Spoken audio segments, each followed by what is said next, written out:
Yeah. Live. Chris Taylor, how are you, buddy? Hello, Ricky. Yeah, good, thanks. How you doing, mate? Not too bad, mate. Thanks for jumping on today. Nah, all good. My podcast, Fiat Is A Scam. What do you reckon about that? Yes. Uh, I agree. I do agree. It's a Yeah, scam that's been going on for a long time, though. So it's entrenched, isn't it? If you say just that statement alone, you're a conspiracy theorist, and it's alarming to me how few people understand inflation and what that means to the money in your bank and in your pocket, and it's just withering away or being stolen. It's being stolen, being and stolen. and nobody notices. That's why Bitcoin exists. Rich people know this. That's why they invest. Yeah, I mean, I, I, But I was I was completely asleep to everything until I discovered Bitcoin, and then once you see it, right, you can't unsee it. So you see behind the veil, and suddenly you're seeing it everywhere in society. yeah, literally. I mean, yeah, and it was Bitcoin that exposed me to this dark side of the world too. I had no idea about finance, or I still don't, but I understand in layman's terms that we're getting fucked on every level. Yeah, And you're right, it applies to every aspect of life, whether it's, filling our supermarkets with poison, putting fluoride in our water, just like, the one-stop shop to just medicate everybody with the slightest of ailments. We're getting shafted on every level. Not to, yeah, plus stealing your money from under your nose. So yeah, we have to do something about it. Otherwise, where does this go? Like, how much further, how much more strain can be put on our society? Not much, I don't think. Like we've got to be close to a breaking point when just look around. I go into the supermarket. I walk around the street, and this is Queenstown too. So I would wager that the demographic is probably far more leaning towards a healthier population. But even here, look around, like people are not healthy. And I don't need to have an argument about nutrition to see that, like whatever is going on is not working. So we need alternatives, and we need forward thinking, and we need something different to come. yeah.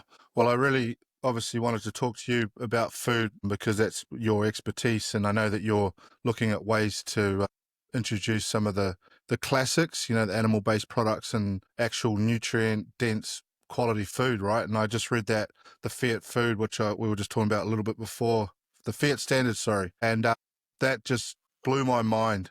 And what it really showed me was you can go down this conspiratorial rabbit hole where you start thinking that they're trying to lower the population, or there's these other weird conspiracies that they're, you know, lizard people and all that sort of stuff. But what I really got from the Fiat standard was it's just all about money. It's all about profits. The whole Yes, thing is about making money. And yes. that book is a really good way that highlights that. Yeah, and you're right.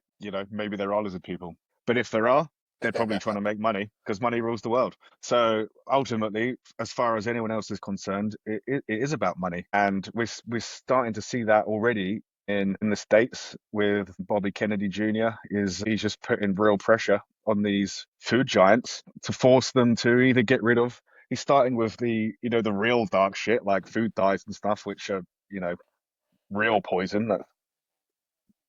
Real nefarious. But he's also starting to put pressure on and saying like you have to label your food, and if it's going to have these dyes in it or whatever, then you have to say that there is a carcinogen and it's going to be labeled like a tobacco product. So People still, obviously, well, yeah, they don't want that. you can have a packet of cigarettes with some fested foot on there and people still buy it, right?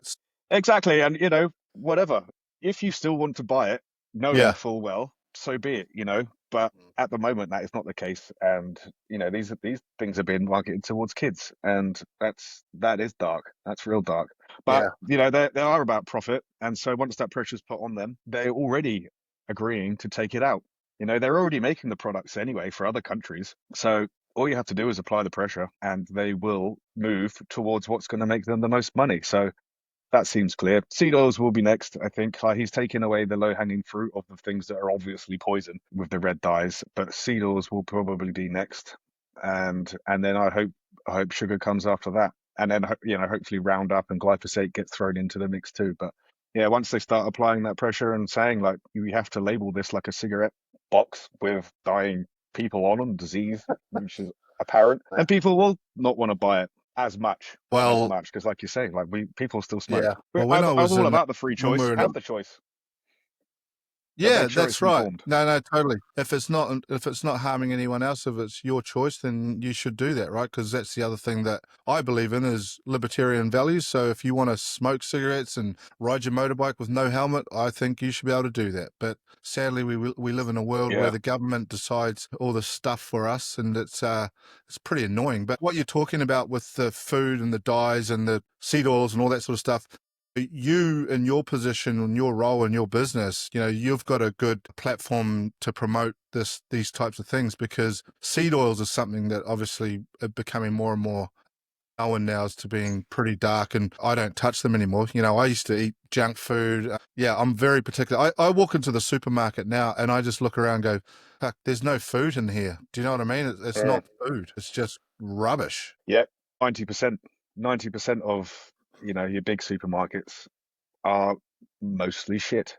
Mm. Mostly just we should not be consuming that.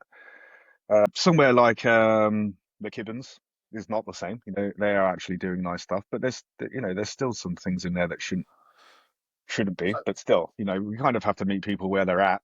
I know I kind of find that out in what I do. I could go full scorched earth and say this is what I think you should do, eat this way. But like for example, on that, I chicken breast is not the most nutritious food. It isn't. It's high in protein, but that's it.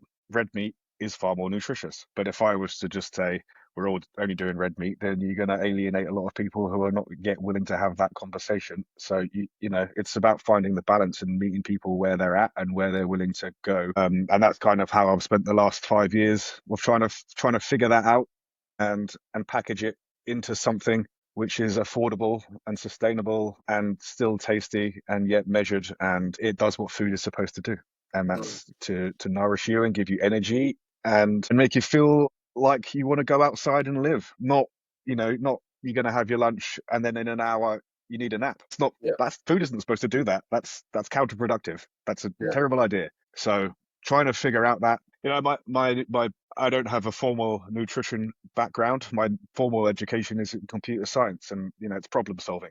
That's essentially from a technical point of view. So to be able to apply that technical point of view and solve a nutrition problem, I did my own research, and I'm 10 years in the game of trying now. So you can say it's not a formal education, but the thing is, if I did have a formal education, I'd have been brainwashed into saying that seed oils are heart healthy. So it's taken someone from outside of the system to look back in and create something which is unbiased. I'm willing to hear everybody's opinion. I want to have a conversation about this instead of saying this is what it is, this is what you should do. I want to talk about it.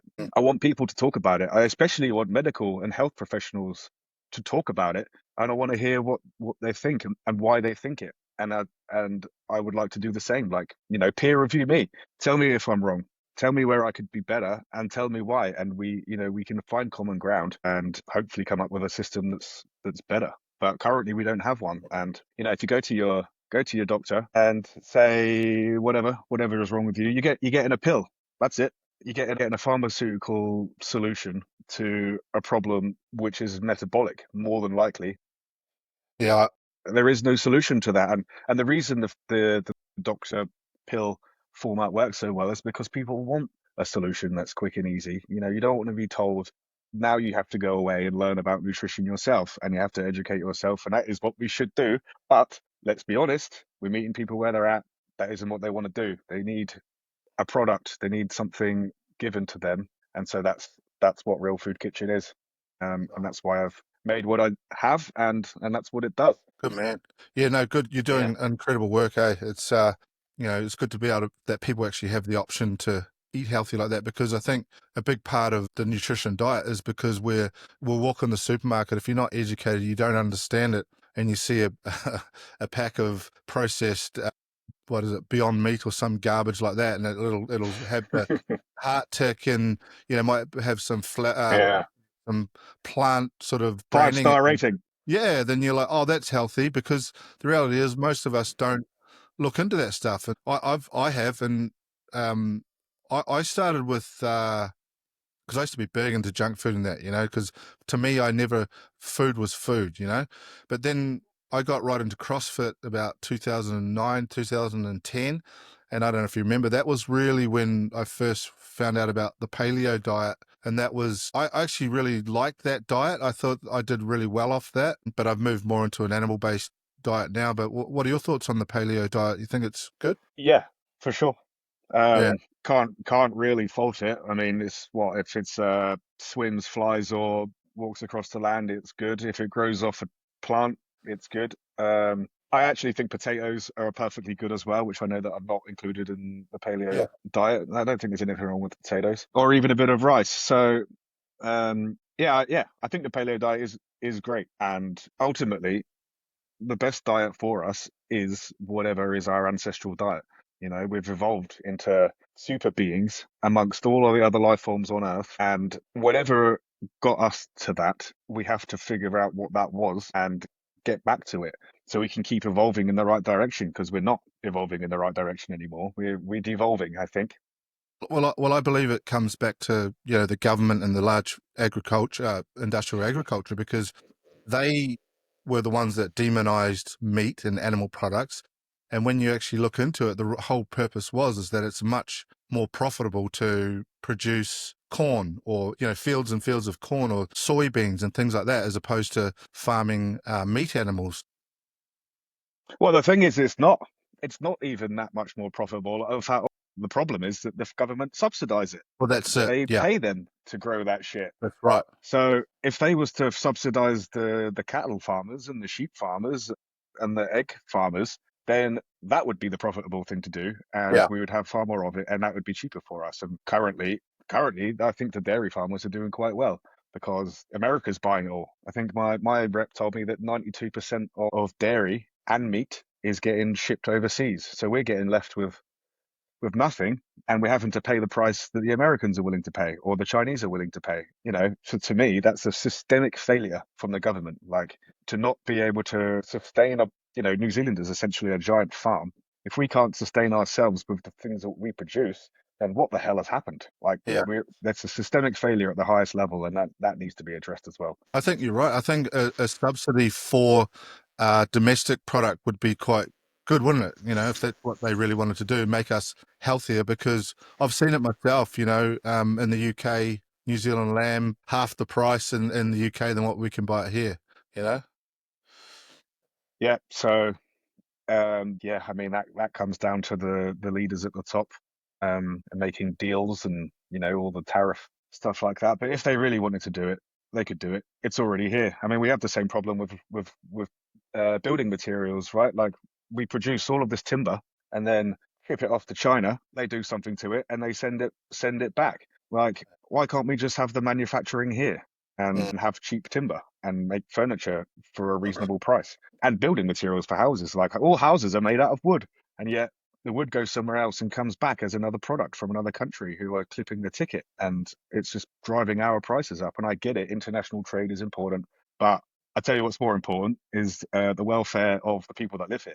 So let's worry about that first. Well, the problem we've got is obviously we've got such a small population, isn't it? So, the market overseas, they're buying Yeah. in such large volumes, we can't compete with that. But, as I said before, if the government truly did care, then perhaps we would subsidize domestic produce to make it lower, because to your point before about the corn and that's exactly how that industry got started, wasn't it? It was the government's subsidizing the farmers, then producing a huge amount of this raw material corn, then the food companies Hmm. being able to buy it cheap and then producing all this garbage food with it and then destroying everyone's health and the health. Yeah. I mean, ultimately, all of these practices have been going on since, just after World War II, Mm. essentially. Some of it before, but since then it's when it really, really ramped up. I think it was How many?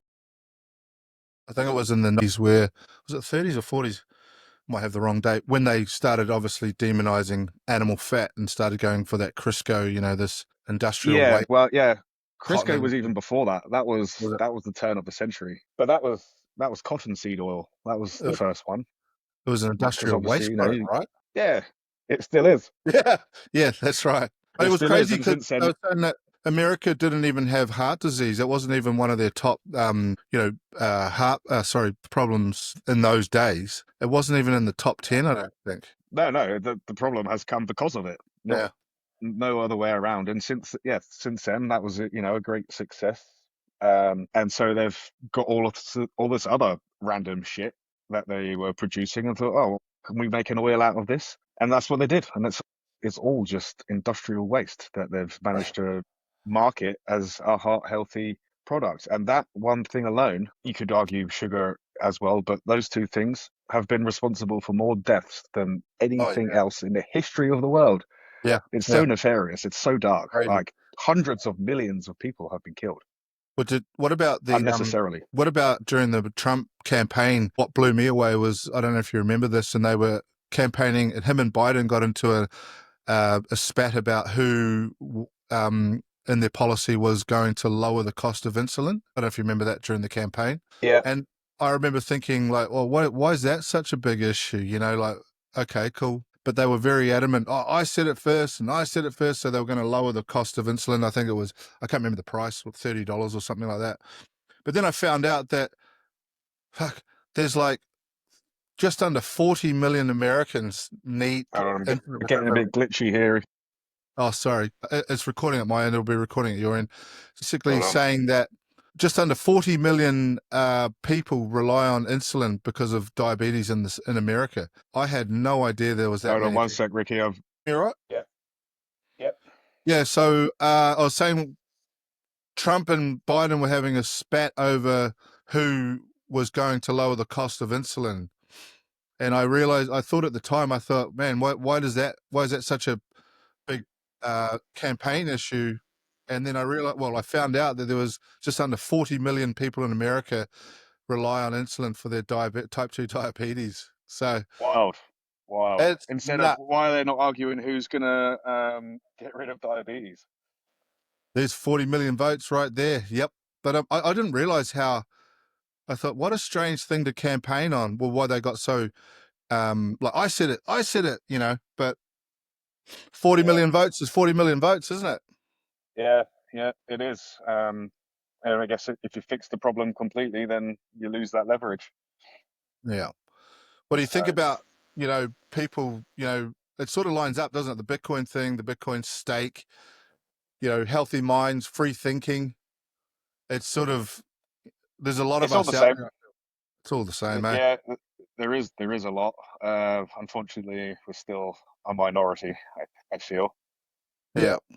It's easy. I mean, we hang out in the same circles, I guess. So we all, we're speaking to those people a lot. But in the wider audience, it's just not that well known. And I definitely, find out that from my own business that I forget how little people know, and I have to remind myself often because it's kind of it gets kind of boring to me sometimes seeing all the same things on social media and hearing the same thing again and again. I'm like, yeah, yeah, yeah, I know. But when I actually talk to people, I realize that they don't know, and they haven't spent the last 10 years trying to find this out. So yeah, that's one thing I really need to work on is probably educating more myself and remembering that my own journey is unique and I found this stuff out for my own stuff and other people haven't. So there is something to add of value from me, I feel. Um So now you've obviously recently become a father as well. I think that, for me, I'm the same as you. My kids are a little bit older than yours, but that's another level of motivation, isn't it, to make sure that our children are getting the highest nutrition as well. yeah, it is. And that's kind of it's a sort of a line in the sand that I draw for the business is that if I will eat this food and I'm willing to feed it to my partner and my daughter, then it's good enough for for the wider people. And if I'm not willing to do that, then I cannot stand behind it and I can't do it. So it's a good marker. It's a good way to measure how honest the food that I produce is, I guess. Well, I think. we're at that, our kids are at that age that they're going to birthday parties every week basically, and Mm. it's always, it's such a hard one. I mean, Nell, my wife, obviously manages most of that, but it's hard because you go to a birthday party and it's, even though it's different to how it used to be, it's still pretty bad. The quality of the Yeah, food. well, the very notion that having a cake to Uh, celebrate, I find bizarre. yeah, And me and my partner had this conversation. She wanted a cake for our baby's first birthday, and I was like, yeah, I get it, but like make it better.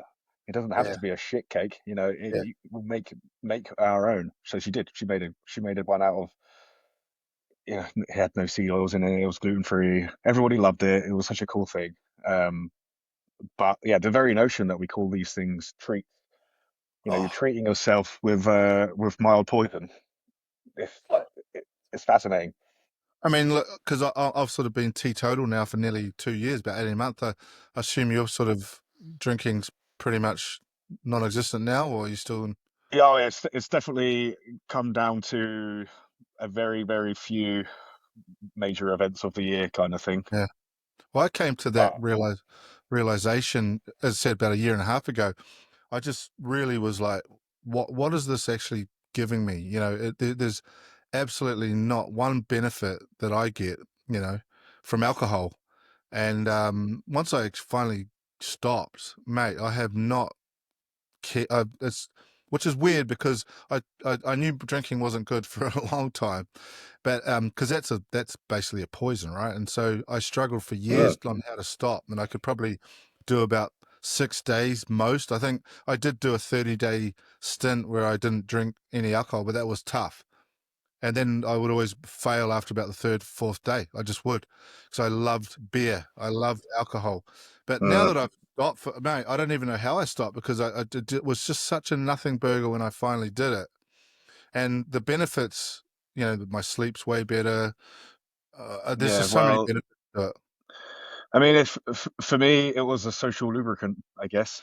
Yep. I'm perfectly fine talking in groups, but a few beers and you know everyone starts talking and having fun, and that is fun. But when you don't rely on it for a social lubricant, you just do it anyway.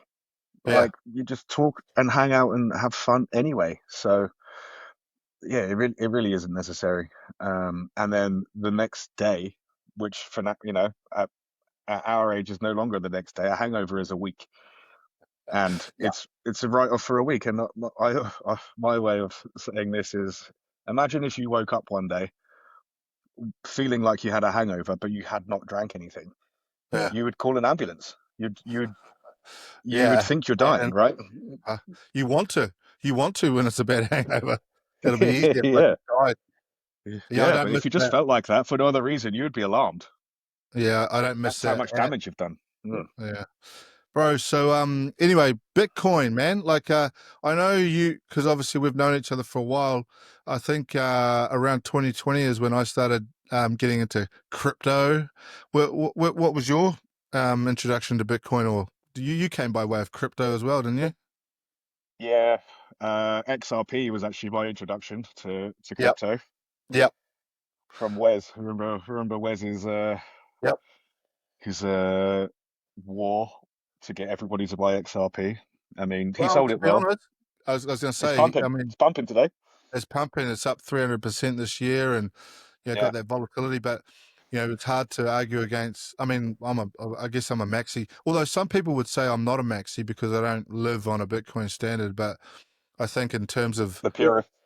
yeah, yeah, yeah. But I mean, I class myself as a maxi. I don't, uh, have any of the shit coins. XRP is probably the only one that I think has probably got I mean, it's hard to deny the returns, but it's such a tiny market cap compared to Bitcoin. I think they're in the phase where, it's quite easy to move that market. Whereas Bitcoin now, she's up around a $2.5 trillion asset. That's a big freaking ship to move, isn't it? It is a big ship to move, but so gold is what, 14 trillion or something Yeah, like I that. heard 14 to 20 trillion or something. Yeah, I mean that's been moving, and then the stock Yeah. market is that it's all Well, they're all at their all-time highs, so they've been moving. Oh, gold's moving, but not like Bitcoin. I No, mean, it's just, if you're looking for quick exponential gains, you won't yeah, get it from Bitcoin. That's a safe, smart thing to do. I won't lie, I do have some money in some shitters in the hope of all right. a 100x, but Oh, the majority is in Bitcoin, and yeah, that the other stuff is the gamble. Yeah, it does happen, but it's the lottery really. yeah, mate. Everyone's got to be in to win. But I think with Bitcoin and what you're doing in the food and things like that, there's definitely a juxtaposition there, right? Of the two. Oh, absolutely, it's freedom. They're both they're both freedom, whether it's food or or money. And once upon a time that was the same thing. You don't Yeah. have to go back too far in history, or even even now there's places in the world that trade.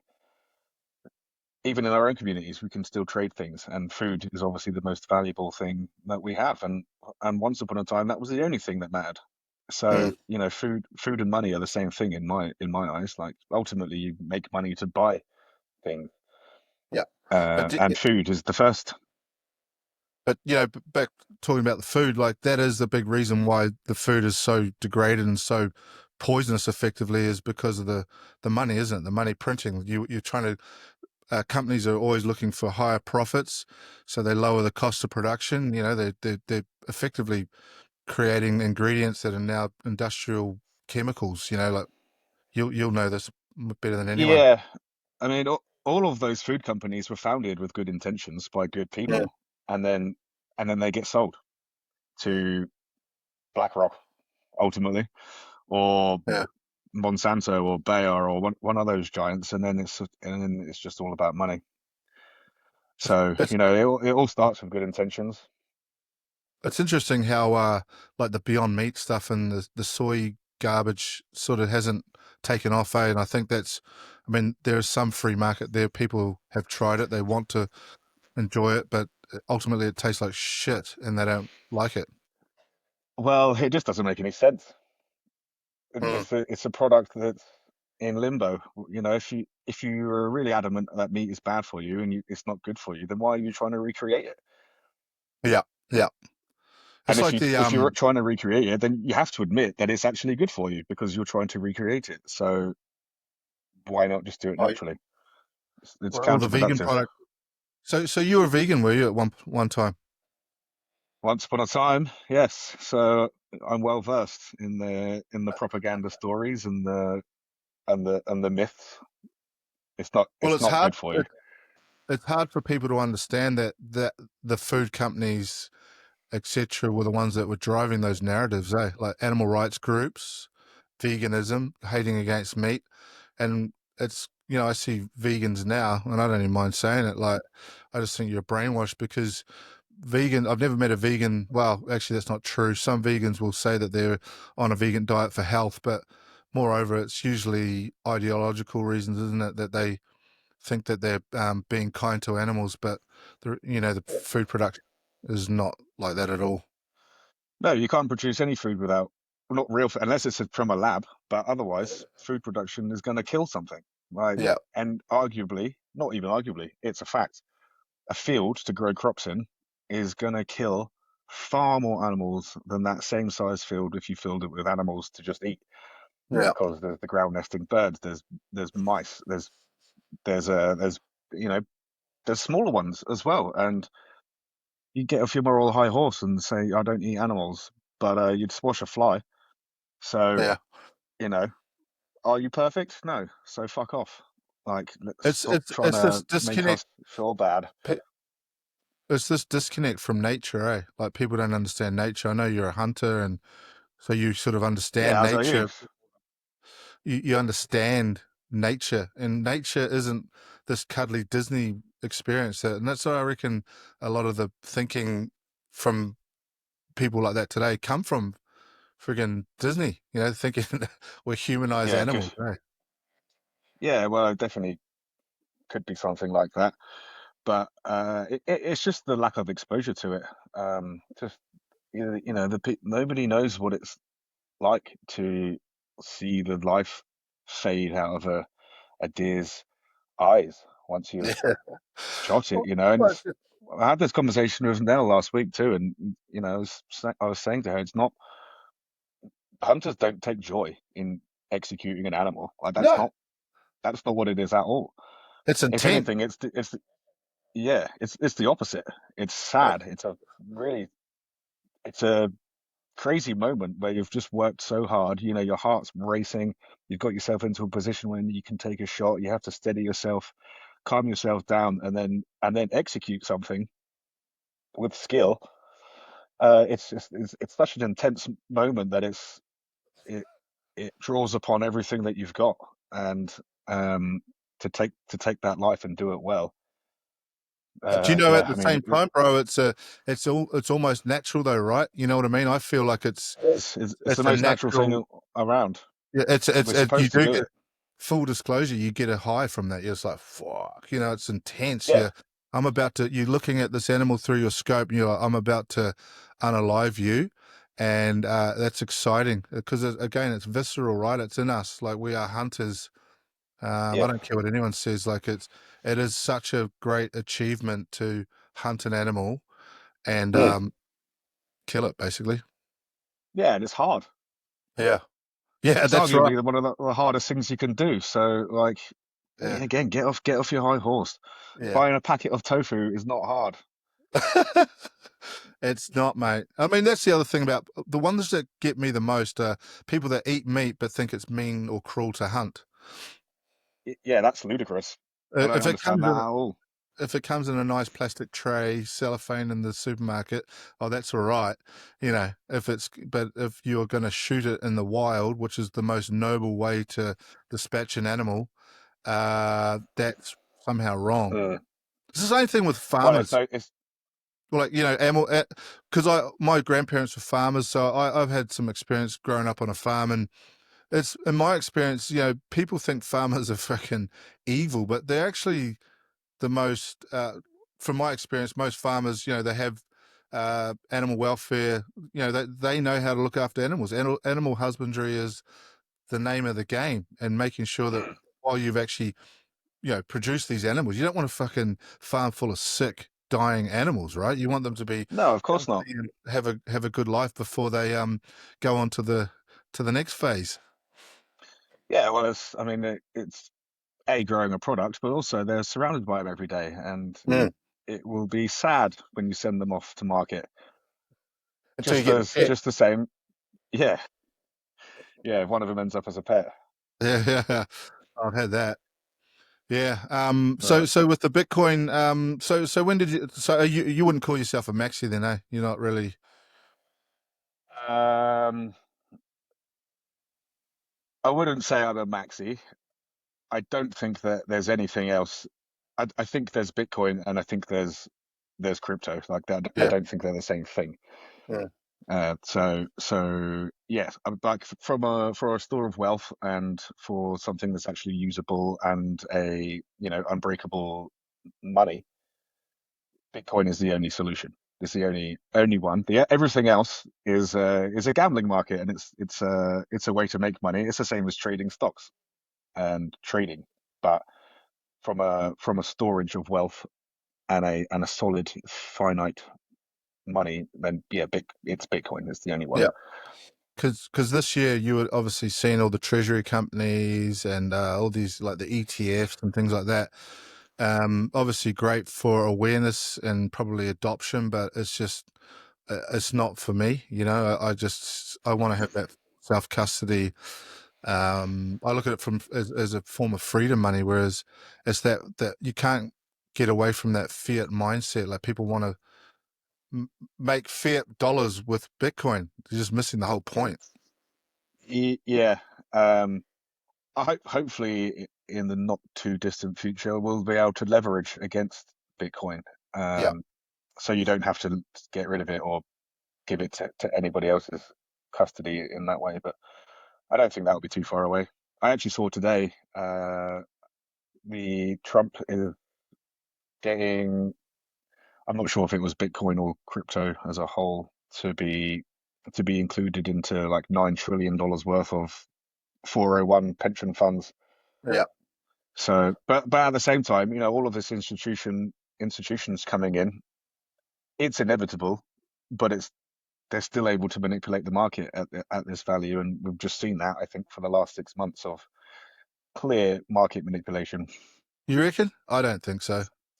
Do you not? I don't think. I think that I actually would go one step further and say the narratives in the news with tariffs and then potential war in Iran and all of these things. I think they may be actually manufactured just to affect the price of the financial world of which Bitcoin is now a part of. Yeah. I mean, it's the It's too same thing. perfect. It's perfect every time. Yeah. Every time something happens, you can see it on a chart as well. So, oh, this one looks like it's topping out. There must be some bad news coming. Lo and Yep. behold, next day, oh, Israel have bombed Iran. Oh, guess what? And then what? A week later, forgotten about. Well, now we pump again. Well, Meanwhile, that the market, the people have they've cleared the tops, they've cleared the lows, taken all the liquidity out of it, and what's away we crazy. go. What's crazy now with just the news cycle and everything like that, how much information is available, you know, oh, we're going to war with Iran. Oh, they're going to have a nuclear war. Oh, well. And then next week it's, what happened to Ukraine? It just moves. Yeah, So exactly. nothing moves the needle anymore, eh? Trump did this. And Uh, it's like, nah. It was like the other day, even with hitting the all time high, like where I'm at with Bitcoin now, and I've always been fascinated with number go up. Don't get me wrong, because this is a form of money that can give us financial freedom, but the 120 was kind of like, oh, that's cool. And then I just sort of didn't really care about it. I feel like a hundred yeah, thousand well, was more exciting. all that means is that it's going higher, I Oh, think. hell yeah. Yeah. It's when your auntie that you've not spoke to for 10 years calls you up asking you about Bitcoin. That's when it's Yeah. time to sell. Yeah. Yeah. Or Yeah. not sell, but that's it's probably topping out for this cycle. Or Oh, dude, I just think that it's with the amount of institutional adoption and how much money is actually coming into Bitcoin. And now, like I've in my travels, I've met people, particularly property investors, that are now seeing the benefits over Bitcoin. Not mm, not. I met a guy in Las Vegas who's had 30 houses that he just recently liquidated to buy Bitcoin, purely because it just ticks the boxes way better. What he's using property as a store of value and a way to get some capital growth and things like that. Once he understood Bitcoin, it's just like, well, I don't have to deal with insurances, rates. I don't have to deal with tenants. I don't have to deal with Steve. all sorts of stuff. You know what I mean? Government could just come in and say, oh, actually, well, like they did when Jacinda and that came in, they the tax deductibility for landlords and all these types of new taxes that they want to bring in. I mean, Australia is getting crazy talking about the taxing unrealized gains. You know, Yeah, that's something that doesn't make sense to me. How can you tax unrealized gains? That's it's a never very worked. slippery slope. That Now, I heard a guy the other day, which had a pretty cool um, thesis where he's saying that by the government that they'll never do it because they can't and it won't work, but almost like trying to stimulate the economy by putting some FUD into the market, because there'll be a lot of people that go, fuck, we got to get out, so that, but they might sell off some assets, to stop the government from actually, well, rather so the government doesn't have to like print a whole bunch of money to stimulate the economy. So it's almost like it's just a way to try and freak people out into spending money basically, or selling assets and getting the market moving. yeah, well, I mean, the other thing that they could do is send a giant laser beam from space and burn everything to the ground, and then Ah. force you to sell it back to them. Paint the ceilings blue. Yeah, yeah, you got to have a blue roof. I'm just Okay, saying. now. Yeah, it's pretty nuts, eh? But so yeah, so I think with the Bitcoin thing with Real Food Kitchen, so are you're gonna add a cafe or something to the business? You work out of there, right? What's the deal there? Yeah, yeah, we work out of the flight park on Mulligan's Road. So f- at the moment it's a prep kitchen, but give it give it 3 weeks, and we'll just start on a Friday. Um, and we'll just start with fish and chips. I asked a lot of people, yourself included, if there was one thing we could do, and keep the shit out of it and cook it all in tallow, gluten free, sugar free, etc. Awesome. So there was one thing. What would it be? And you said fish and chips, I remember, and so did everybody else. So we'll start with that on a Friday. Um, It and could, I think it could be unreal, mate. I do, because we all have the memories of good. I mean, I was telling you that night, you know, I don't. If you eat fish and chips now, you're gonna fucking end up, yeah, like feeling sick. Whereas I don't yeah, have that me too. memory as a child. No, me either. Because in the like I think both UK and New Zealand, the national dish is fish and chips, really, isn't it? Well, it And used to be, yeah. it used to be different as well. It Yeah. used to be cooked in animal fat, Yeah. and it was very very different. So yeah, we'll do that first, and also make it like a bit of a social thing too, where people can come and hang out and socialize, where you don't have to go to a pub where there's full of drunk dickheads around. Yeah. Just come and have some food and sit around a fire and have some chats and just hang out somewhere. Like we've got the spot, we've got the location. It's not being used for anything else, and I wanna encourage people to be social again Yeah. in a better way. So, you don't even have to come and have the food if you don't want. Bring your own. I don't really care. But just bring yourself and and and some good attitude and have some conversations and just hang out. We need Yep. more of that. There's not enough of it at the moment. We're Well, really again, lacking that. that's the whole purpose of doing this podcast. Like, I'm a complete amateur, but it's just that opportunity to connect with like-minded people, eh? You know, Yeah, and just have a chat. It's nice. have I, a I chat. enjoy it as well, and um, especially now we're at the flight park. It gets lonely up there. Like I Yeah. was I was at industrial before, and I did a lot of my day chatting to people, and it Yeah. was great. It was great for business. It was great for them. It was great for me, and I learned a lot. And I probably couldn't have created this business like this without that just constant feedback and attention that was around it. I Well, don't think it would have been possible. So it was the ideal start. But yeah. yeah, I need that. I need that social interaction. Otherwise, we get sad. It's a real Yep. thing. No, most definitely. What's your vision for Real Food Kitchen? Well, yeah, expanding awareness right now and just trying to expand it to be a sustainable operation. Um, Ideally, I would like to get health professionals involved, um, and if I don't see why this couldn't be something that was offered as a solution to it. You get given Ozempic now. If you go to the doctor and say I'm overweight and I don't feel good, they just give you a pill, and that's what they want. But I have a better solution. It doesn't come in a pill form, but it is a physical solution. You don't have to research anything. You don't have to figure anything out. You just have to eat the food. Yeah. And so I would like to get health professionals to be involved in this. Gyms are easy. Gyms are low hanging fruit because the people in gyms are already health centric and geared towards that. So that's easy. But I want to reach people who are not already thinking about eating better and give them a real solution. You So first, say you say health professionals, but far out, bro. I think most of them are probably the worst people to be advising.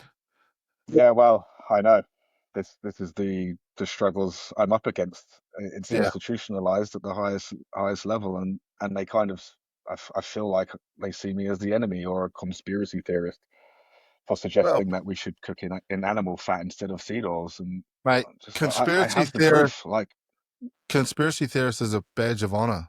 It really is, yeah, because I don't, like the school lunch programs that they got here in New Zealand. You look at the food that they offer kids.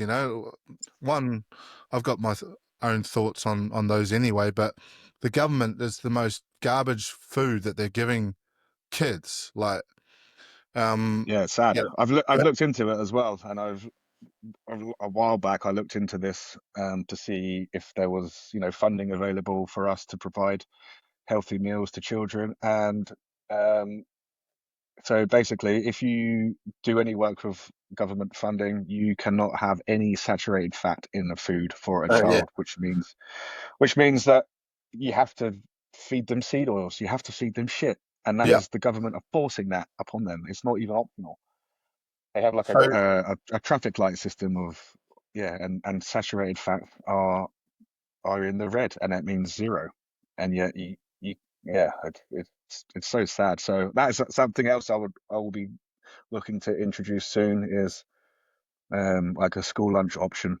yeah, you don't So want to be I need involved to. in the government, bro. You don't want to have any involvement with No, those I know, people. I know that now. Yeah, That's fighting a losing battle. So again, but the whole point of my business is to create a parallel system that people can choose and opt mm, out of the current shitty system that is available. So yeah. yeah, I need to come together with some good brains to come up with something that would be a good option for kids for school lunch. So I don't know if you'd want to chat about that at some point. You have children, you know, you feed them.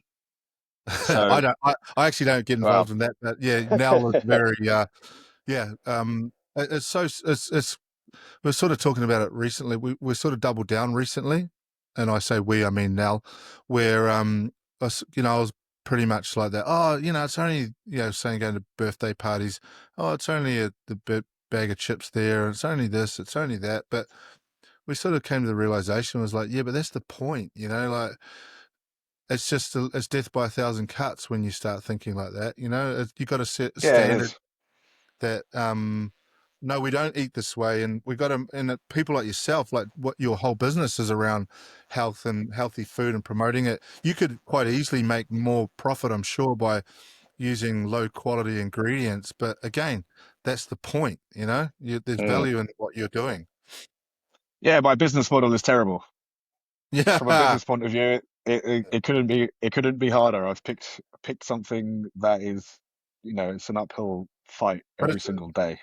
it's about getting the message out and letting people know what you do and where to, because again, Yeah, it's exactly. It works in volume. yeah, At scale, it's fine. In yeah, but we have to have the volume, and we have to have the community supporting us to make it work, and that's the only way. yeah, Yeah, it's the only way we can use the quality produce that we do and afford to be able to do the cooking for you and take off all of that stress and time. It's a very expensive industry at the best of times. Like hospitality is anyone that works in it will tell you that's where money businesses go to die. So then yeah, throw in trying to take on the global structure of the food industry and the pharmaceutical industry and counteract their billions of dollars of propaganda. It's an uphill battle, but saying that, it's the right thing to do, and somebody has to do it. And now, I'm in the position that I've built something. We have a great website with a great system that includes options that work for pretty much anyone, and that took a lot of effort and time. And now we're in a position to scale and grow and get it out there. So, we really just need the support of the community to get behind us and push it forward so that it is um, so that we can continue to do it. yeah. That's essentially it. Well, Mm. food is medicine. I mean, I feel as though sleep's probably the ultimate, and then after that, very closely is food, right? Well, I mean, it's all essential. Yeah, You'll die without sleep first. yeah, yeah. Well, that's it. So I wear one of those Whoop straps, right? And they're a bit whatever, but I've actually really enjoyed it because it keeps me like I'm always trying to sleep better and eat better, and I mean I'm 49 now, so I need to do everything I can to get the most out of life because it does age does start creeping in. It Um, does, yeah, and you're right. Sleep is very important, but and as we age, it, it doesn't get easier. Once you go past 30, it's you have to put effort in to maintain your body. Up until that point, you can get away with pretty much anything, oh yeah, but afterwards, you have to really put the effort in and exercise. Or sarcopenia is it's just the natural wasting of muscles that happens after the age of 30, mm, and you need to stimulate them or they will disappear. And I think they lose, I don't know, a few percent every year, but in 20 years, that's 20 years for you yeah, without exercising and training. I know you do a lot, but if you didn't, you would have lost 50% of your muscle mass yeah, naturally. yeah. That's just what happens without it. So And then sleep, Yeah. yeah, it Oh, gets you realize as you get a bit older how important sleep is, especially when you have children. right. It's everything. And that's going back to the alcohol thing before. Like, um, if I had a drink, it would just be the sleep would just suffer so bad. So, Ugh. when you eliminate stuff from your diet, this when you, and then you have a slip up and, eat something bad that you don't normally eat, man, you really feel it, eh? Yeah, yeah, absolutely. But that's the thing. Uh, if you eat a shitty diet most of the time, you don't realize, you don't notice how bad it is, and that's probably the best piece of feedback I've had from my customers is that I go away at Christmas for shut down for a couple of weeks, and the amount of people that are like, please come back, like I feel terrible. And Yeah, all I did was go out for dinner once and, try to fend for myself. And it's just become so apparent that you've been living in that world of sludge, of heaviness, that haze of shit. And all it takes for me is to go out to dinner to somewhere that seems like it's a pretty good place to eat. But then the next day I feel terrible. I was like, what the fuck yeah. did you put in that food? What was that? What did you You do? can And do you taste know it, what? eh? Like Yeah. fucking like chips and things like that. You're like, ugh, I can't even eat them. I mean, Yeah, do you know what's something funny that I did not anticipate is that quite a few of my clients are chefs.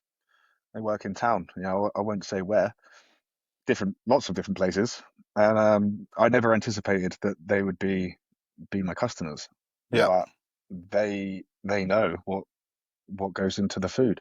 yeah, They know of all people, and all it takes is a chef that is health minded. They don't have time to cook when they get home. Chefs are the worst for that. I can attest yeah. to that. So yeah, I have plenty of chefs who are our customers because yeah, they know they can't eat what they're serving, and that's a pretty crazy thing I didn't anticipate. So how do you come up with the recipes and that? You obviously have a balanced, or how does it work? How do you do it? So I have a framework. So every meal is basically it has like a skeleton of how it must be. So I make recipes to be 600 calories, give or take, and then they're going to be an even split of macros approximately. And then so to we make one chicken, one red meat per day, and we weigh the meat always the same. We weigh the potato or the rice noodles always the same, and then I kind of just have to make up the rest with good fat and vegetables, and we make the sauces. The sauces are all made out of vegetables. So even though some of the dishes don't look like they've got vegetables in, they do because the sauces are made out of them. And then it's just a case of finding a flavor profile. So I think about everywhere I've been in the world, different countries and different types of cuisine, and what would they do with rice, meat and rice, or meat and potato? Like what different kind of flavor profiles can we create around that structure? So it's always the same. The meals are the same basic thing, just with a chef's flair of of using whatever produce and spices and herbs and seasonal vegetables to just create something that's different. So that, and this is part of the making it sustainable.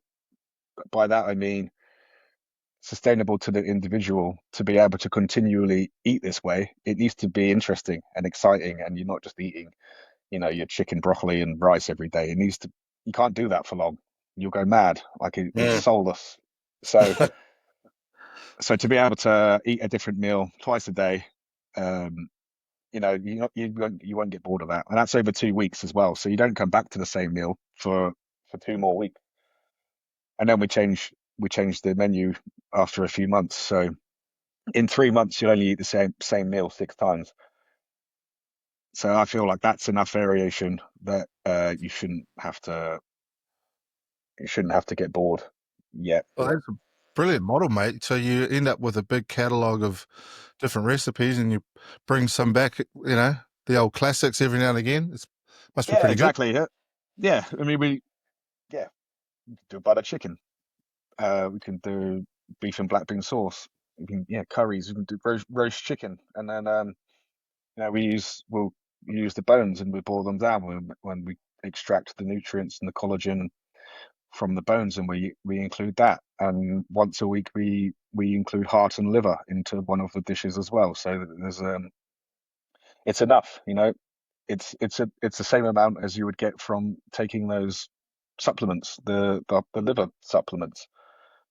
You don't need much, and we have it in one wheel a week, and that's enough to get all of um, those nutrients from the liver and the heart that you can. So like the amount of effort and thought that has gone into it is it's a lot. I've covered all the bases. The only thing we don't use is fish. I just think that reheating some fish in a takeaway box is not how you should eat fish. Eat fish on your day off.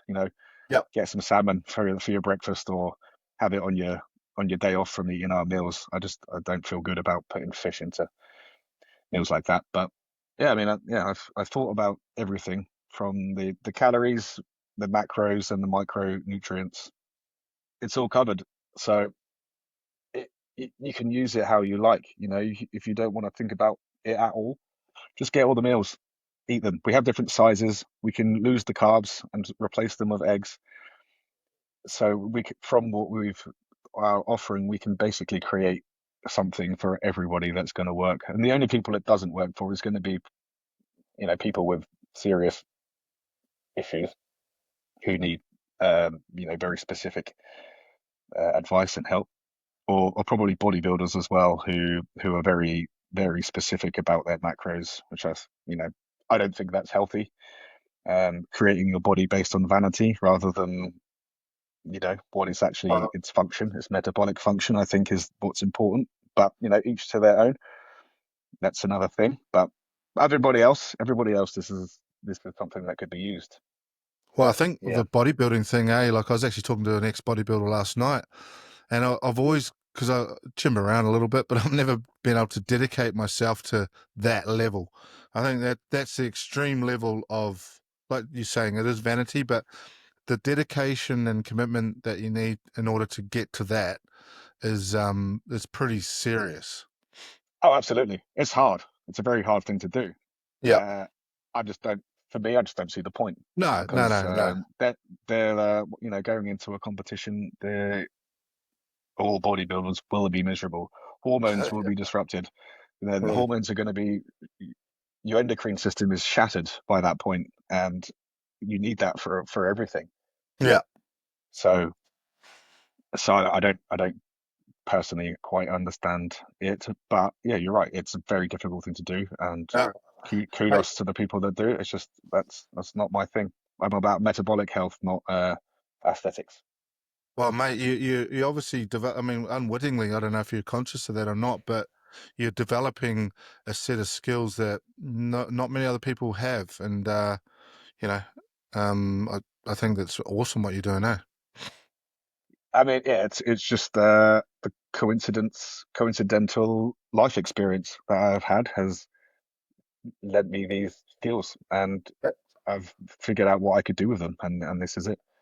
So those computer science skills that you're talking about before, they've obviously had an effect some way. You know what I mean? Maybe it's the way you Yeah, I think. never thought I'd use that degree, but um, to be able to create a system where we can actually,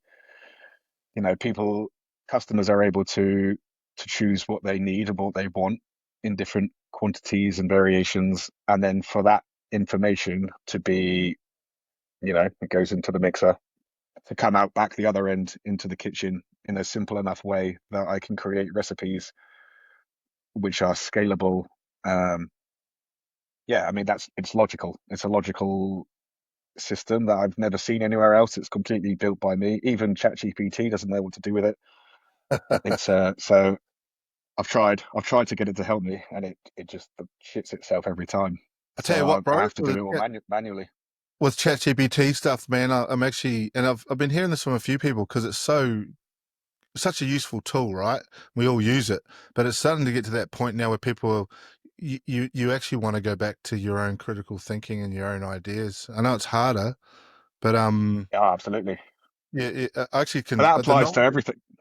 The novelty's Sorry. wearing off, bro. Actually, that's how I feel with ChatGPT. It'll still have its function. Like I did some show notes and that today that I wanted to talk about, and we haven't really touched on most of them. But at least it was an easy way to get some content if we got stuck. You know what I mean? Yeah, oh, it's definitely useful. It has its uses, but we've been using Yeah, Google for the last 20 years, and that was yeah, useful too. yeah, yeah, But I think what you just said there about it, the novelty wearing off, I think that applies to all technology yeah.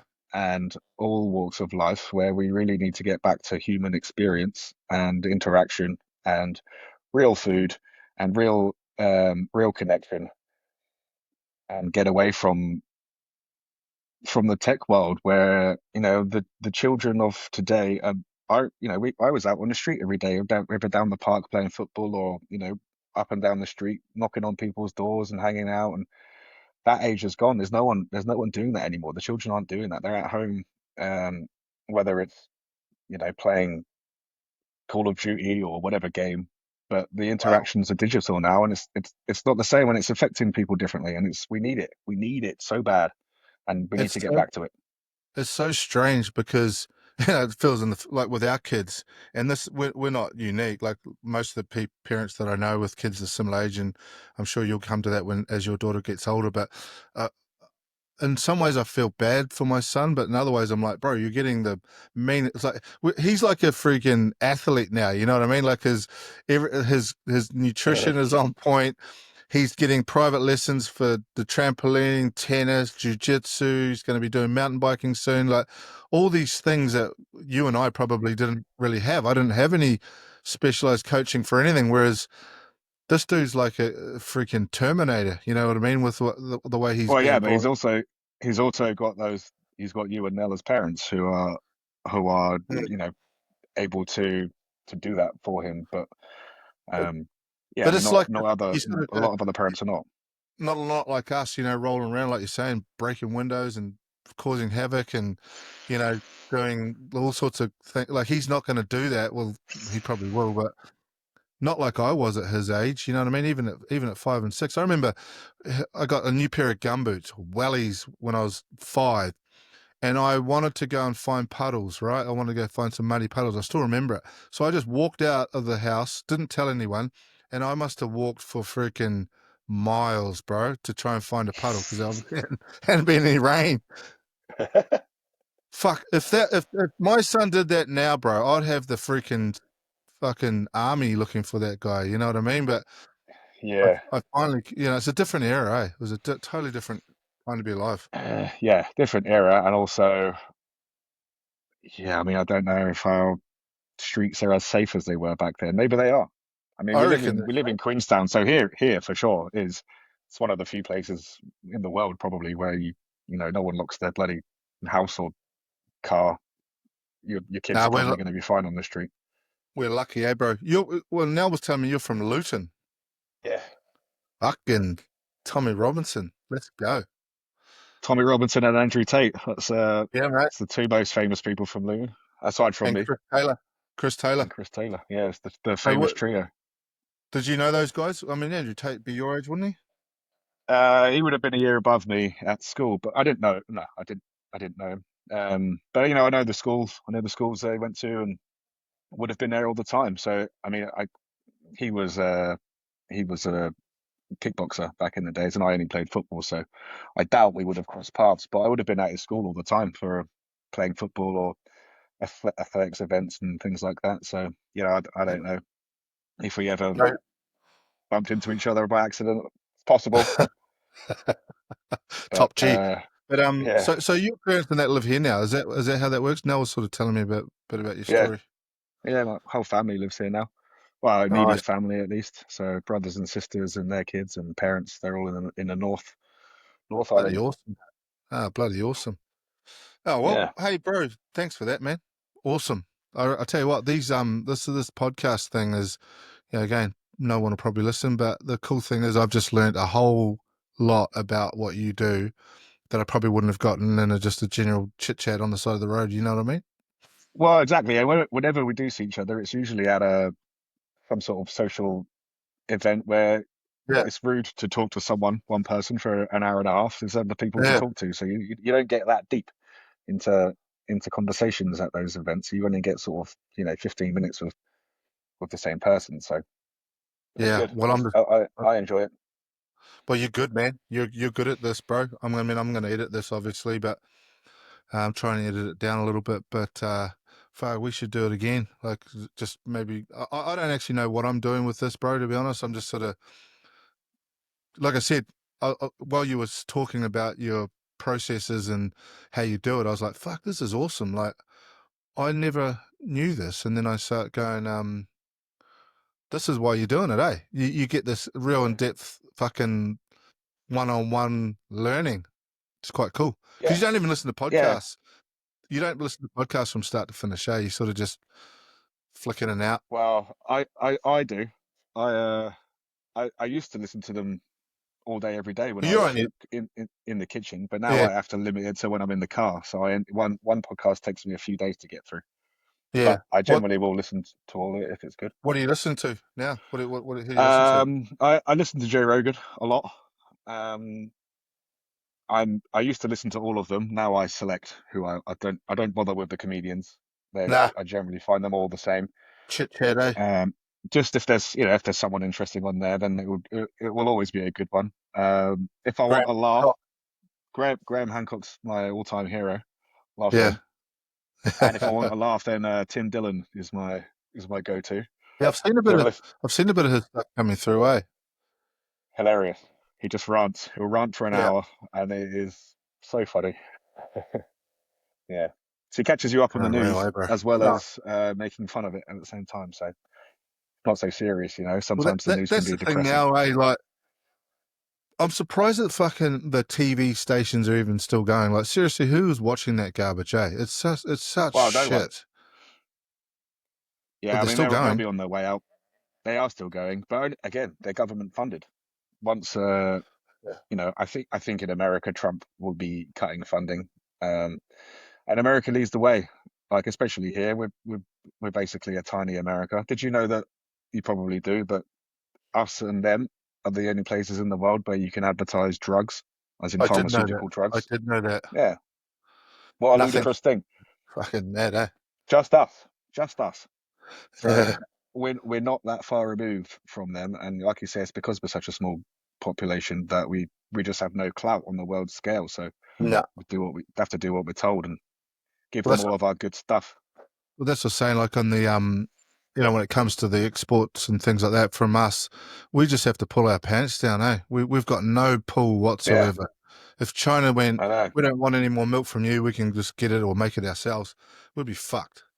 Yeah, or unless we could send it Yep. like to America or something like that. But we we are. I mean, which is it's a good thing and a bad thing. You know, it's great that we can live because we are such a small population. You know, so far removed from the rest of the world.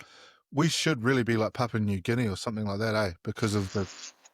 But thankfully, we're not. You know, Yeah, thankfully yeah. we live in a fairly advanced civilization, even though we've got shitty political kind of ideology in the country. You know, seems to be Well, we do, but where it doesn't. I mean, that's anywhere that's not well, tariffs. fuck, mate. Don't get me started.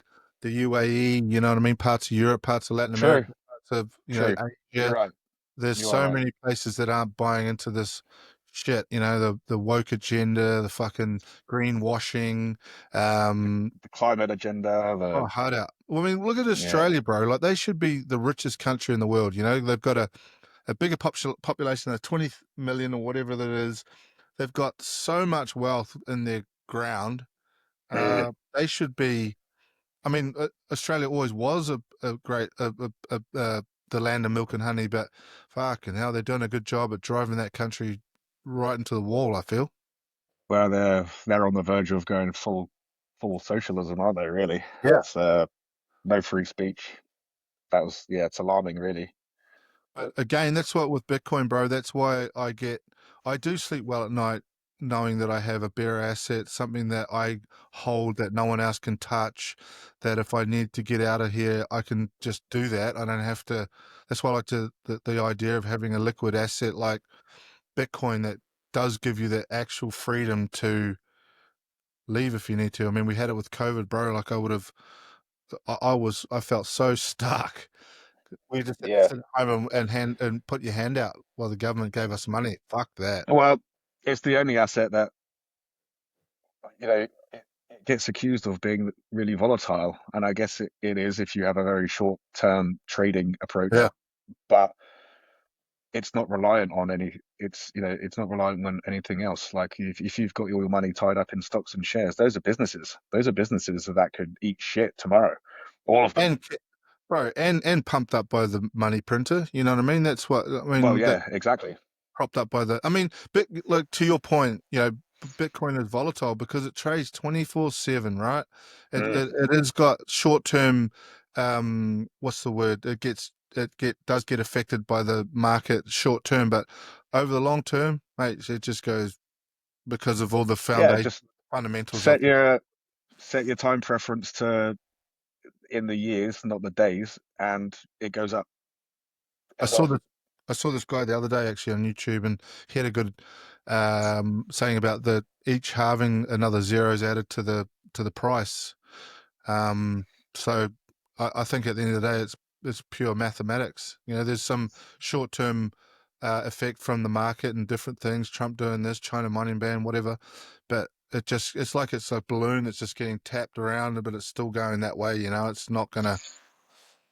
Yeah, I do think that the Fed is going to have to turn money printers on soon. I'm hearing rumors of Jerome Powell getting fired.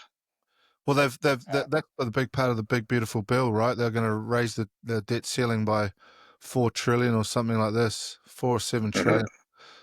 yep. So that's only going to be, and that's the problem. The There's only government's one way to do that, and that's to yeah, print it. that's right. Well, this is the same thing in New Zealand. Like our property market isn't super pumped at the moment because the government's trying to lower the rates, but then they stopped. They didn't do the last cut. The only real, and they're hoping to stimulate the economy, but the confidence isn't really there. The only option they have, because we know about the fiat money system, is they just have to print, and it'll just. Yep. I look at the economy, bro. Like the modern fiat economy in America and throughout the West is like a dope sick junkie. So it just needs a hit, and then that just they get a hit. It's a little bit less each time, but every time you get a bit of relief today's problems get kicked down the road for another day until then suddenly you wake up and you friggin' need another hit. You know what I mean? And it just Yeah, exacerbates. but eventually that dope sick junkie will die That's right. of an overdose, and that's what will happen to the fiat economy. And yeah, I mean, I don't know if it's intentional or not, but there needs to be another one, another system Yeah. lined up to take over the reins when that does happen, and it will happen. It's inevitable. So yeah, maybe that is Bitcoin. Maybe it's XRP. That's what our friend Wes was saying all those years ago, that it was the system that would take over. But I don't think so. I don't think Uh, the thing with XRP is it doesn't have the fundamentals of Bitcoin, and like I hear all this no, like an XRP's coming for you, but it's like, bro, you don't understand Bitcoin if you think XRP is going to take over Bitcoin. You know what no, I mean? XRP's what they have claimed that they will do. It sounds good, and it sounds like it's a great alternative to the current system, but it's not, because it's not decentralized, It's not so well, it can't be. apparently the blockchain's decentralized. Ripple's obviously not, because I was talking to a XRP Maxi from Las Vegas, and he was sort of schooling me up on it, and it did kind of make sense, but it's still like it's all pre-mined, or there's no proof of work. Like all the coins, the 100 billion, is it 100 million, 80 million? I can't Yeah. remember how many. There's a fixed supply, but it's all been pre-mined, so there's no proof of work. There's no there's no miners or nodes or whatever that secure the network, from what I can tell. Yeah, they It's secure it themselves. yeah, that's right. And they don't buy XRP; they only sell it. And I think when you look at the market cap, it's 170 billion, or not even 150 billion. Can't remember. but fuck, that's not even 10% of Bitcoin's market cap. So it's just like, bro, as if XRP is going to have a $1 trillion market cap. Who's Yeah, I like, know. I can spend Bitcoin, bro. You know, people. There's some of the things people say that Bitcoin's slow, but now that we've got the Lightning Network, I could pay you right now, and you would receive those funds basically Yeah, immediately. it's instant. It's Yeah. instant, bro. So, It's just the same as cash, right? It's just the Lightning Network is the digital cash.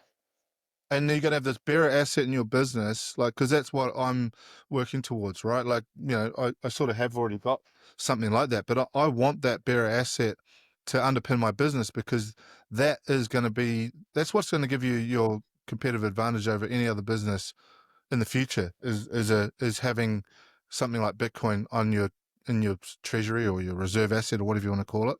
Yeah, You absolutely. I'm not sure what are the sort of the legal restrictions around businesses buying Bitcoin. Is none. there any? There are No, none? because it's a prop. So actually, if you hold it as a on your balance sheet, that's your business is actually buying it. So it's still property. It's classed as an asset. So you won't be taxed on that unless you go to liquidate it. But Can you as you said, depreciate it? what's that? Could you depreciate it as an asset? I'm not sure. I mean, I doubt it, but Hmm, yeah, interesting. I don't know, but I don't think anyone else does as well. I mean, as far as I Yeah. know, IRD treats it as property, or sorry, income. I think, yeah, income. So Okay.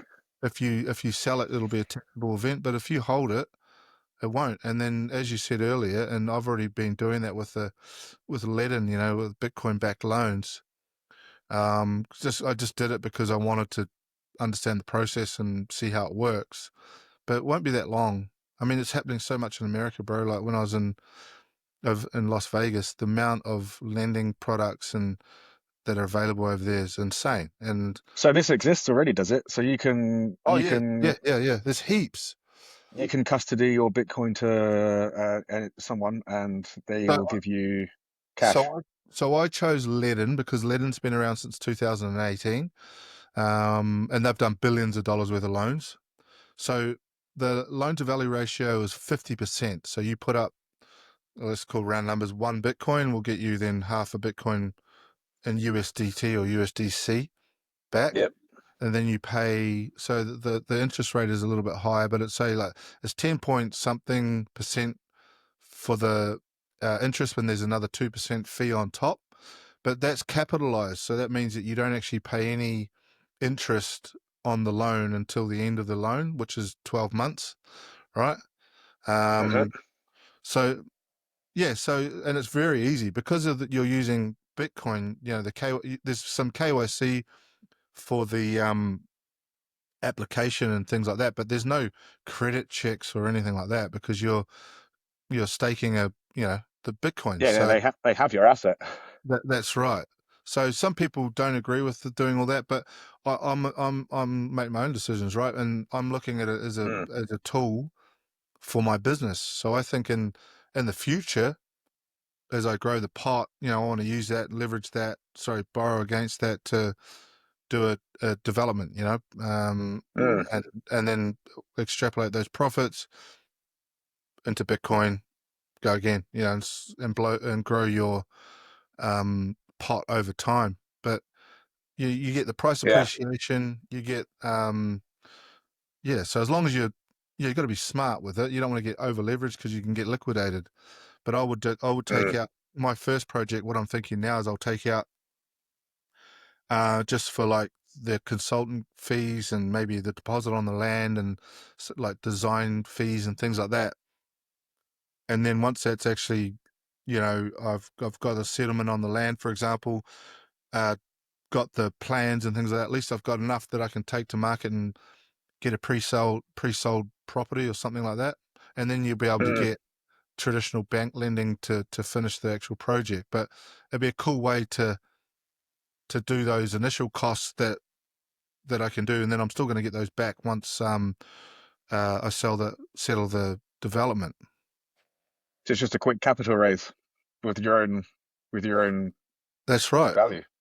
And then ultimately, I'd love to have a fund, so other people stake their Bitcoin into it, and then we can really do some stuff. And then again, over time, you just accumulate, and because I think for me, I want to use it as a funding tool, as a financial tool. That's what it's got many different applications. Bitcoin. It's not just a sit and hold. It can be, and it's still a good one like that. And there's a portion of Mm. my stack which will never move, but I still think it's such an incredible financial tool that there's all sorts of ways that you can do it. And then the other thing too, mate, when you hold that asset in your business, your overheads effectively get lower over time, don't they? As that Bitcoin appreciates, you Yeah, know. So, yeah, absolutely. Okay, well, that's something for me to think about. oh yeah, definitely. That's all Yeah, I do. Spend my whole day thinking about how I can use Bitcoin in my business. And then I even yeah, start thinking about things in terms of sats, right? Trying to price things in satoshis, because what we do, like one of the orange pilling moments for me was, what is money, right? You sort of, I'm like, whoa, what is money? So that blew my mind. But when you start looking, because it's easy for us to price things in dollars because we just know it. If I tell you that I'm going to give you, oh, I'm selling my car, and I say it's $100,000, you're going to go, whoa, that's expensive. But if I tell you it's mm, 2,000, you go, oh, that sounds cheap, because you can automatically yeah, naturally price in dollars. yeah. Well, I think at some point we will do that with we will start pricing in Sats instead of Bitcoin, and Oh, it yeah. will be far more palatable for the average person Yep. to use that smaller fractal rather than measuring everything in Bitcoin, which is now 200,000 New Zealand dollars is Millions. one. I Uh, came up with a term called it M sats, like million sats. So 5 M sats as opposed to 5 million Satoshis, because it's a yeah, bit of a mouthful. But you're right. I think as it gets more mainstream, that, you know, that vernacular will start getting more and more normal. yep.